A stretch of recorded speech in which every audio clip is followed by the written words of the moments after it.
MLC कविता को ED notice जारी करना सियासी साजिश है। इंदौर एमएलए क्रांति किरण ने अपोजिशन पार्टी के लीडरों को हिरासत करने के एक हिस्से के तौर पर एमएलसी कविता को नोटिस जारी करने पर तनकीद का निशाना बनाया। उन्होंने कहा है कि मरकज की जानिब से ईडी का इस्तेमाल करते हुए कविता को नोटिस जारी करना इंतहाई अफसोस है। उन्होंने कहा है कि कविता को उन ईडी नोटिस से कोई खतरा नहीं और वो हिरासत किए गए अवामी शोबे को जुबान नहीं करेंगे। उन्होंने सवाल किया कि ईडी सीबीआई अमित शाह से पूछताछ क्यों नहीं कर रही, जो मुल्क में रुकावटें डालकर मुल्क का 1/4 हिस्सा बेचकर आवाम का पैसा लूट रहे।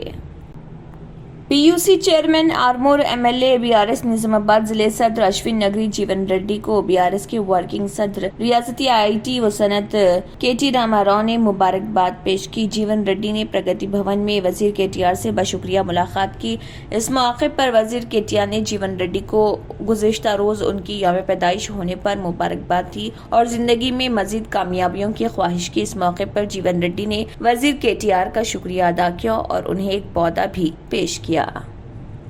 बिहार में रामचरितमानस तनाज़े के पस मंजर में ही एक खातून की एक वीडियो वायरल हुई है, जिसमें वो मनुस्मृति की किताब नजर आतिश करके उस आग से सिगरेट सुलगा रही। इस किताब को नजर आतिश करने वाली औरत के बारे में मालूम हुआ है कि वो आरजेडी की रुकन है, ताहम उसने इसके बारे में कोई बयान नहीं दिया है। वायरल वीडियो में वो चिकन पकाते हुए मनुस्मृति की एक कॉपी को चूल्हे में लगी आग से जलाती है और फिर किताब को लगी आग से अपना सिगरेट सुलगाती है और इसके बाद पूरी किताब लकड़ियों के चूल्हे में जल रही आग में डाल देती है। ज़राए ने बताया कि इस खातून का दावा है कि वो इस नजरिए और इस पैगाम की तायद नहीं करती जो ये किताब मुआशरे को देती है। वाक़े के बाद कुछ सोशल मीडिया सार्फिन ने दावा किया कि इस तरह के वाक़यात से हिंदू बरादरी के जज्बात को ठेस पहुंचाई जा रही। ताहम कुछ लोगों का ये भी कहना है कि मनुस्मृति दुरुस्त किताब नहीं है क्योंकि उससे मुआशरे में नफरत फैलती है। वाज़ेह है कि बिहार के वज़ीर तालीम चंद्रशेखर यादव ने क़ब्ल अज़े रामचरितमानस के खिलाफ एक बयान दिया था, जिसके बाद रियासत में एक बहुत बड़ा तनाज़ा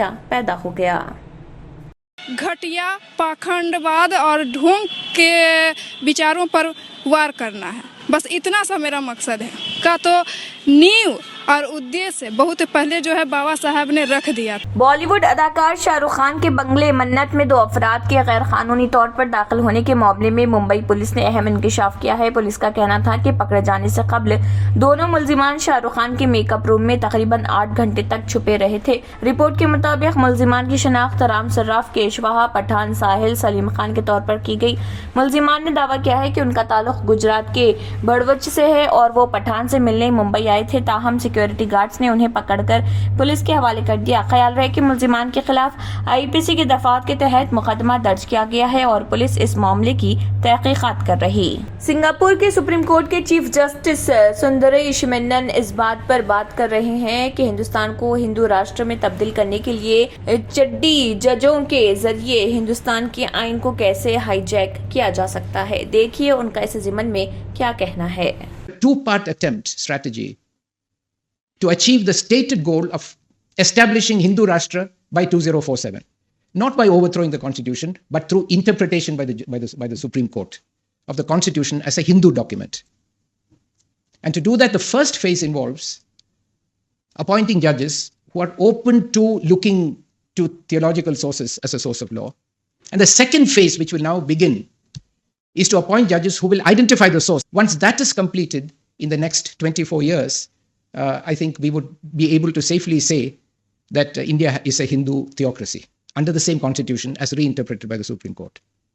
So the idea behind here is to hijack the judiciary and establish a Hindu theocracy. And I certainly do not want a voice personally, purely personally as a student of law, I do not want a law minister sitting in the collegium making sure that this agenda is fulfilled. My conclusion is that it will be very dangerous to give this government, whose mission, explicit mission, is to overthrow the present republic and establish a Hindu Rashtra, any role in judicial appointments.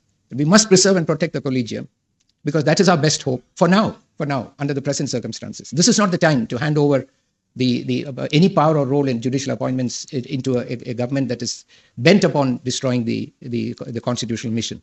Qatar के आला सिफारतकार ने मुल्क के वज़ीर-ए-आज़म की हैसियत से हलफ लिया। शाही खानदान के एक और रुकन को हटाया गया है जो 2020 से इस ओहदे पर फाइज थे। सरकारी कतर न्यूज एजेंसी ने तफसीलात बताए बगैर इतला दी कि शेख मोहम्मद बिन अब्दुल रहमान अल सानी ने वज़ीर-ए-आज़म की हैसियत से हलफ लिया। अमीर कतर शेख तमीम बिन हमाद अल सानी आमतौर पर शाही घराने के अरकान को आला ओहदों पर मुकर्रर करते हैं। खलीज के दीगर अरब ममालिक की तरह कतर में भी सियासत बड़ी हद तक रॉयल फैमिली तक महदूद है। शेख मोहम्मद बिन अब्दुल रहमान अल सानी 2016 से वजीर खारिजा थे। उन्होंने शेख खालिद बिन खलीफा बिन अब्दुल अजीज अल सानी की जगह ली जो 2020 से वजीर आजम और वजीर दाखिला थे। शेख खलीफा बिन हमाद बिन खलीफा अल सानी ने वजारत दाखिला संभाली। दुनिया में अमीर तरीन ममालिक में एक कतर ने जो गैस की दौलत से माला माल है। 2011 की बहार अरब के बाद खत्ते में इस्लाम पसंद ग्रुप्स की हिमायत की थी जिसकी वजह से खलीज के अरब पड़ोसियों के साथ इसका टकराव हो गया था।